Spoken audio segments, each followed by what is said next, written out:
জীবনটা একটা চলন্ত রেলগাড়ির মতো, কখনো দ্রুত, কখনো ধীরে, কখনো ঝাঁকি দিয়ে চলে।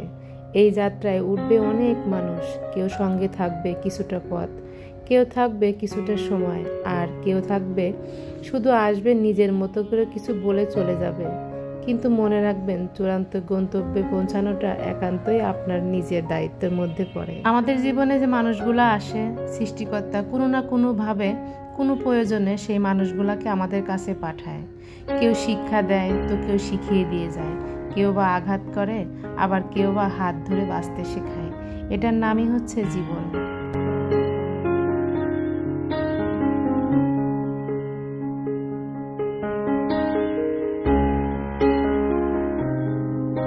হ্যালো এভরিওয়ান, আসসালামু আলাইকুম। আমি শারমিন চলে এলাম শাহস মামুয়াল্লের থেকে আপনাদের মাঝে নতুন দিনে আরেকটি ব্লগ শেয়ার করার জন্য। কাছে দূরে যে যেখান থেকে বসে আমার এই ভিডিওটি দেখছেন বা দেখবেন, সবাই অবশ্যই আল্লাহ পাকের অশেষ রহমতে অনেক বেশি ভালো আছেন, সুস্থ আছেন। আলহামদুলিল্লাহ, আমিও আমার পরিবার নিয়ে বেশ ভালো আছি, সুস্থ আছি। তো এই তো বরাবরের মতো বারান্দা থেকে আজকের ব্লগটা শুরু করলাম। গাছে একটু পানি দিচ্ছিলাম, মানে চাল ধোয়া কিছু পানি রেখেছিলাম, চাল আর ডাল ধোয়া পানি, তো সেটাই রেখে দিয়েছিলাম। তো সেটা এখন এই যে গাছে দিয়ে দিলাম। তো আমি কখনোই গাছে নর্মাল পানি দেই না, সবসময় এই যে চাল ডাল ধোয়া পানিটাই দিয়ে থাকি। এতে নাকি গাছের অনেকটাই উপকার হয়, মানে প্রোটিন পায় আর কি।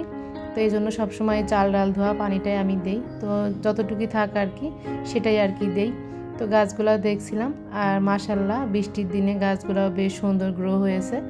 তো আজকে আপনাদের সঙ্গে অন্য কিছু আর শেয়ার করব না, আমার কিচেন ক্লিনিংটা শেয়ার করব, আমার এই ছোট্ট কিচেনটা। তো যাই হোক, আমি কিভাবে গুছিয়ে রাখি, কিভাবে পরিষ্কার পরিপাটি রাখি, সেই ভিডিওটাই আপনাদের সাথে শেয়ার করছি। তো যাই হোক, আশা করি আমার পুরো ভিডিওটি জুড়েই আপনারা থাকবেন আর আপনাদের কাছেও ভালো লাগবে। গত রাত্রে কিন্তু আমি তেলাপোকার মরার ওষুধ দিয়েছিলাম। তো তেলাপোকা মরার বিভিন্ন রকমের কিন্তু ওষুধ আছে, তো আমি জেল টাইপের যেটা সেটা দিয়েছিলাম। তো মাঝে মাঝে আসলে লাল হিট দিয়েও রাখি, আবার মাঝে মাঝে দেখা যায় ভ্যান গাড়িতে যে ওষুধগুলো পাওয়া যায় ওখান থেকে হয়তো অনেক সময় চিনি গুঁড়া বা জেল ওদের কাছে বললেই হয়, বা অনেকেই চকেও ব্যবহার করে। তো আসলে এক একজনে এক একটা মানে ব্যবহার করে, আবার কেউ ফিনিশ পাউডারও ব্যবহার করে। তো আমি জেলটা ব্যবহার করে অনেকটাই উপকার পেয়েছি। তো দেখা যায় বাসার মধ্যে কিন্তু সব থেকে বেশি কাজ হয় কিচেনে, আর কিচেনটায় বেশিরভাগ সময় নোংরা হয়। তো কিচেনে কিন্তু তেলাপোকাটাও বেশি হয়। সব সময় কিন্তু চেষ্টা করি একদম মানে ডিপ ক্লিন যেটা বলে সেটা করে রাখার জন্য, মানে রাত্রের বেলা বিশেষ করে খাওয়া দাওয়া শেষ করে দেখা যায় যে সব কিছু ক্লিন করে রাখি। তো এটা কিন্তু রেগুলারই করি। তারপরে যে তেলাপোকা কোথা থেকে আসে আমি জানি না। তো গত রাতে দেখেন এই যে জেল দিয়েছিলাম রান্নাঘরের ক্যাবিনেটগুলোর মধ্যে, তো অনেক তেলাপোকা কিন্তু মরেছে, আর কিছু এখনও আধা মরা হয়ে পড়ে আছে, তো সেগুলো আর কি মরে নাই। তো ওই জেলটা আমি 2 দিন দিয়ে রেখেছিলাম কাগজের মধ্যে আর কি করে জায়গায় জায়গায় দিয়েছিলাম। তো এখন এই যে ক্যাবিনেটগুলো খুলে দেখলাম যে অনেক তেলাপোকায় মরেছে, এর মধ্যে আবার যেগুলো মরেনি সেটার উপরে আমি আবার লাল হিট স্প্রে করে রেখেছিলাম। তো ডয়ার 3টার ভিতরে দেখেন অনেক তেলাপোকা মরে কিন্তু পড়ে আছে। তো এগুলা কাজের খালা এসে আর কি মুছে পরিষ্কার করে দেবে। আর এই যে দেখতে পাচ্ছেন 2-1টা দেখা যাচ্ছে, এগুলা হয়তো মানে মরে নাই। তো ওগুলার উপরে আমি আবার লাল হিট স্প্রে করে দিচ্ছি। আর ডয়ার 3টার মধ্যে থেকে সব কিছু বের করে লাল হিট স্প্রে করে দিয়ে রেখেছিলাম। তো তার কিছু সময় পরে আর কি মিনিট 10 পরে আমি এখন এই যে ক্লিন করে মানে মুছে পরিষ্কার করে নিচ্ছি ভেজা কাপড় দিয়ে। তো এর আর ড্রয়ারের মধ্যে যে জিনিসগুলো রাখা ছিল সবই কিন্তু বেসিনের মধ্যে রেখেছি, ওগুলা ধুয়ে পরিষ্কার করব, যেহেতু ওই যে তেলাপোকা মানে মারা গেছে বা বিভিন্ন জায়গায় পড়ে আছে, এটা কিন্তু ভালো লাগবে না মুছে পরিষ্কার করে না নিলে বা ক্লিন না করলে। তো এর মধ্যে কিন্তু অনেক জিনিসই আমি উঠিয়ে রেখেছি, মানে অকাজের যে জিনিসগুলো থাকে আর কি ড্রয়ারের মধ্যে। তো অনেক সময় দেখা যায় যে কাজের তালে এটা সেটা ড্রয়ারের মধ্যে রেখে দেই, তো সেগুলো আর কি গুছিয়ে উঠিয়ে রাখবো, আর যেটা প্রয়োজন হয় আর কি সেগুলোই আর কি রেখে দেব। তো অনেক সময় দেখা যায় প্রয়োজন আর অপ্রয়োজন কোনটা যে সেটা আসলে বুঝতে পারি না, সবই আসলে ড্রয়ারের মধ্যে রেখে দিই। এখন এই যে যেগুলো আর কি ছিল মোটামুটি কিছুটা আর কি এখান থেকে পরিষ্কার করব। তো এখানে বিম লিকুইড দিয়ে দিচ্ছি, আর এই বিমের যে বোতলটা এটাও ফেলে দেব, অনেকটা পুরানো হয়ে গেছে। তো ভাবলাম যে যতটুকু আছে এটা দিয়েই মানে এই যে জিনিসগুলা ক্লিন করা হয়ে যাবে, এই জন্য আর কি এখন এখানে ঢেলে নিচ্ছি আর সব কিছু একে একে ক্লিন করে নেব।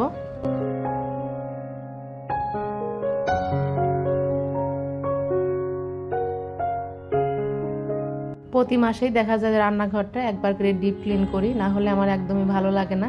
মানে ক্যাবিনেট থেকে যা আছে সব কিছু বের করে নিয়ে উপরে চিমনি বা এক্সস্ট ফ্যান সব সহ আর কি ক্লিন করে যেদিন নেই ওই দিনই আর কি তারপরে চেষ্টা করি যে সব কিছু আসলে ক্লিন করার জন্য। তো এখানে কিন্তু বিভিন্ন রকমের স্প্যাচুলা যখন যা যেটা ভালো লেগেছে মার্কেটে গিয়ে যেটা কিনেছি, বা আমি যে মাঝে মাঝে কেক তৈরি করি তো সেগুলোর জিনিসপত্র কিন্তু ড্রয়ারের মধ্যে রাখা থাকে। তো সবই এখন ধুয়ে পরিষ্কার করে নিচ্ছি। আর তেলাপোকা হাঁটলে তো সেগুলার দিয়ে আর কোনো কাজ করব বা সেগুলার উপরে কোনো খাবার সেটা দিয়ে উঠাবো, ওটা আসলে তো চিন্তাই করতে পারি না। তো এই জন্য সবই আসলে ক্লিন করে নিচ্ছি। তো কিছুটা ক্লিনিংয়ের কাজ আমি নিজেই করছি, আর কিছুটা আমার হেল্পিং হ্যান্ড আমার কাজের খালা দিয়ে আর কি করে নেব। মানে ক্যাবিনেটগুলোর মধ্যে একটু ডিটারজেন্ট দিয়ে ঘষে মেজে একদম পরিষ্কার করে দেবে আমার কাজের খালা। তো ড্রয়ারগুলোর মধ্যেও, আর বাকিটা খালা আসার আগ পর্যন্ত যতটা আর কি সারা যায় সেটা আমি নিজেই গুছিয়ে নিচ্ছি। তো এই কাজগুলো কিন্তু একটু সময় সাপেক্ষে, অনেকটা সময় কিন্তু লেগে যায় কিচেনের এই কাজগুলো করতে। তো এই জন্য দেখা যায় মাসে একদিন যখন ওই যে চিমনি এক্সস্ট ফ্যান পরিষ্কার করি তো দেখা যায় তার সাথে আর কি তারপর পরই সব করে ফেলি। একটা কিচেন কিন্তু একদিনে আসলে ক্লিন করা সম্ভব হয় না। তো যাই হোক, এই যে কিচেন ক্লিনিংয়ের এই পার্টটা আমি 2 দিনের ভিডিও ক্লিপ একসঙ্গে করে আপনাদের সাথে শেয়ার করছি। যেহেতু সংসারের অন্যান্য কাজ থাকে, বাচ্চাদের স্কুল কোচিংও থাকে, এই জন্য আসলে একদিনে হয় না। তো যাই হোক, ওইগুলা কিন্তু পরিষ্কার করে নিয়ে আমি এই যে আমার চিমনিটা এটা কিন্তু গরম পানি দিয়ে একদম ক্লিন করে নিয়েছি। মানে ভিতরে যে এই যে পরিষ্কার করে এখন যে অটো ক্লিন দিয়ে দিচ্ছি। আর এইটা পরিষ্কার করা কিন্তু খুবই কষ্টসাধ্য একটা বিষয়, কারণ এটা যদি আমার কাজের খালার উপরে দেই তাহলে দেখা যায় তাকে তো টাকা দিতেই হবে, এক্সট্রা সময়ও যাবে, তার সাথে কিন্তু এটা পরিষ্কার করার জন্য আমার এর পিছনে থাকতে হবে। এই জন্য আমি এটা বেশিরভাগ সময় নিজেই ক্লিন করি। এতে করে কি হয়, ক্লিনটাও ভালো হয় আর কাজের খালাকেও টাকা দিতে হবে না, আর তার সাথে যা আমি নিজে করব সেই সময়টাও আসলে লাগবে না। তার থেকে মনে হয় যে ওনার উপর নির্ভর করার থেকে আমি নিজে করলেই বেশি ভালো হবে। তো যাই হোক, এই জন্য আমি চেষ্টা করি যে নিজেই ক্লিন করার জন্য। আর এই চিমনি পুরোটা ক্লিন করতে কিন্তু আমার কন্টিনিউ একদম প্রায় 2 ঘন্টা সময় লেগে গেছে। আর আমার মনে হয় যে কাজের খালার থেকেও আমার এই ক্লিনিংয়ের এই কাজটা বেশি ভালো হয়েছে। তো আমি সবসময় চিমনি নিজে হাতেই ক্লিন করি। তো ক্লিন করার পরে এখন এই যে অটো ক্লিন দিয়ে রেখেছি। তো আমার কিচেনটা যেহেতু খুব একটা বড় না, ছোট্ট, এর সাথে কিন্তু আমি চুলাটাও মেজে পরিষ্কার করে ফেলেছি। তো এই জন্য ছোটো এই কিচেনে দেখা যায় তেল চিটচিটে ভাবটা একটু বেশি হয়, এই জন্য চিমনি ছাড়া আমি একদমই চলতে পারি না। তো চিমনি এক্সস্ট ফ্যান সবই কিন্তু আমার কিচেনের মধ্যে আছে। তার সাথে কিন্তু আমার অনেক সময় দেখা যায় যে কিচেনে কাজ করতে করতে গরমও লাগে। তো তার সাথে কিন্তু আমার একটা ছোট্ট একটা ফ্যান আছে, তো ওটাও কিন্তু আমি ইউজ করি। তো যাই হোক আর কি, আমার সুবিধা মতো এটাই ব্যবহার করি। তো চিমনি না থাকলে দেখা যায় যেহেতু ক্যাবিনেট করা কিচেন অনেকটা আঠালো আঠালো একটা ভাব হয়, সবই কিন্তু আঠালো হয়ে যেত।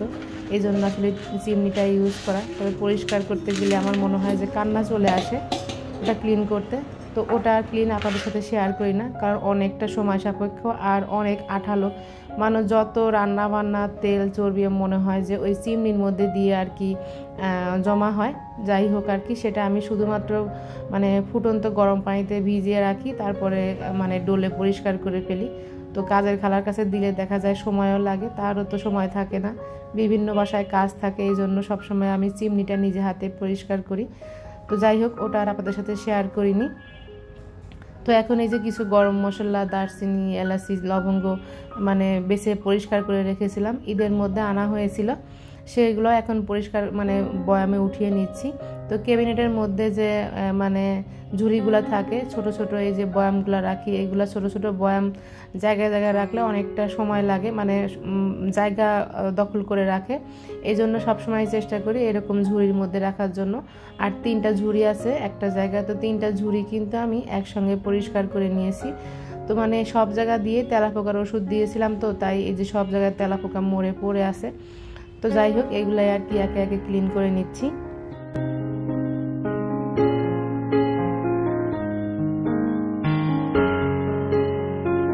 একটা সংসারের হাজারো কাজ থাকে, তো আমরা কিন্তু দেখা যায় আমাদের যে কাজটা একটু করতে বেশি কষ্ট হয় সেটাই কিন্তু আমরা হেল্পিং হ্যান্ড দিয়ে করাই। তো তাছাড়াও কিন্তু এক্সট্রা অনেক কাজ থাকে, সেগুলোও অনেক সময় হেল্পিং হ্যান্ড দিয়ে করাই। কিন্তু আমার কাছে মনে হয় মাঝে মাঝে সেই কাজগুলো নিজে করাই ভালো হেল্পিং হ্যান্ডের থেকে। কারণ দেখা যায় আমি যেভাবে পরিষ্কার পরিচ্ছন্ন করে গুছিয়ে রাখবো, হেল্পিং হ্যান্ড কিন্তু সেটা করবে না। তার কাছে দিলে সে কাজটা করে দেবে ঠিকই, কিন্তু ওইটা আমার মনের মতন করে হবে না। তো সে করে দেওয়ার পরেও কিন্তু আমাকে গুছিয়ে রাখতে হবে। তো আমার মনে হয় তার থেকে আমি নিজে করেই গুছিয়ে রাখি, তো সেটাই মনে হয় বেশি ভালো হবে। তো এখানে এই ঝুড়িটা দেখতে পাচ্ছেন, এটার মধ্যে কিন্তু আমি যে মাঝে মাঝে কেক তৈরি করি, কেকের যত আইটেম আছে যা যা লাগে আর কি, সুগার বল থেকে শুরু করে চকলেট ইলিউশন বলে নাকি ওইটা, যাই হোক আমি নামটা ঠিকমতো বলতে পারছি না, যত রকমের কালার, বেকিং পাউডার মানে কোকো পাউডার সবই কিন্তু এই ঝুড়িটার মধ্যে রেখে দেই। তো এই যে ক্যাবিনেট উপরেরটা কিন্তু আমি একদম পরিষ্কার করে নিয়ে এখন এই ঝুড়িগুলো জায়গায় রেখে দিচ্ছি।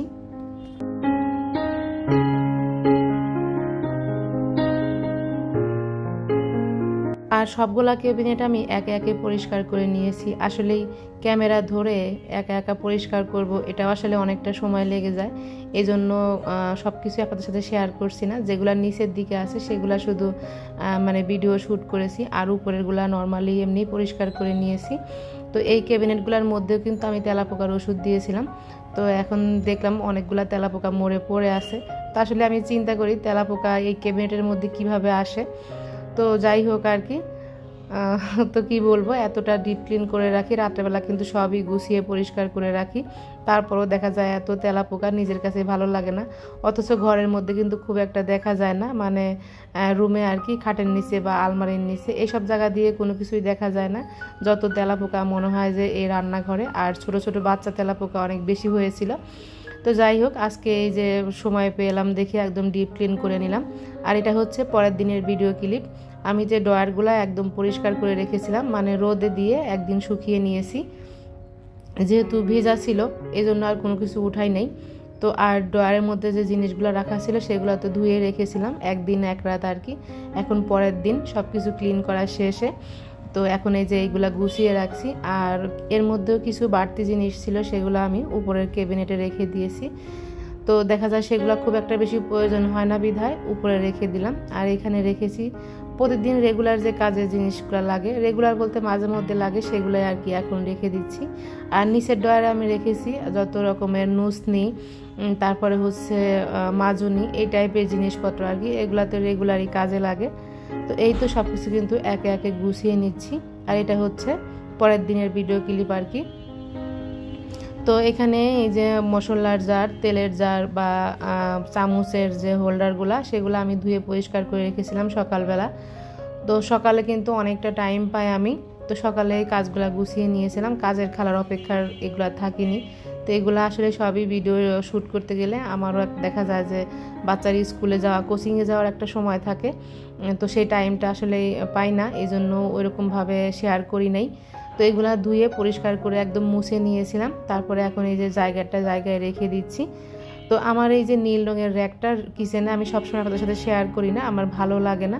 তো যেহেতু আছে তো কাজে লাগাই আর কি, পরিষ্কার পরিচ্ছন্ন করে গুছিয়ে রাখি। এখন এই যে এইখানে যে জারগুলা ছিল আমার, চিয়া সিড, তুকমা দানা, ওটস, এগুলাই আর কি এখানে রেখে দিই।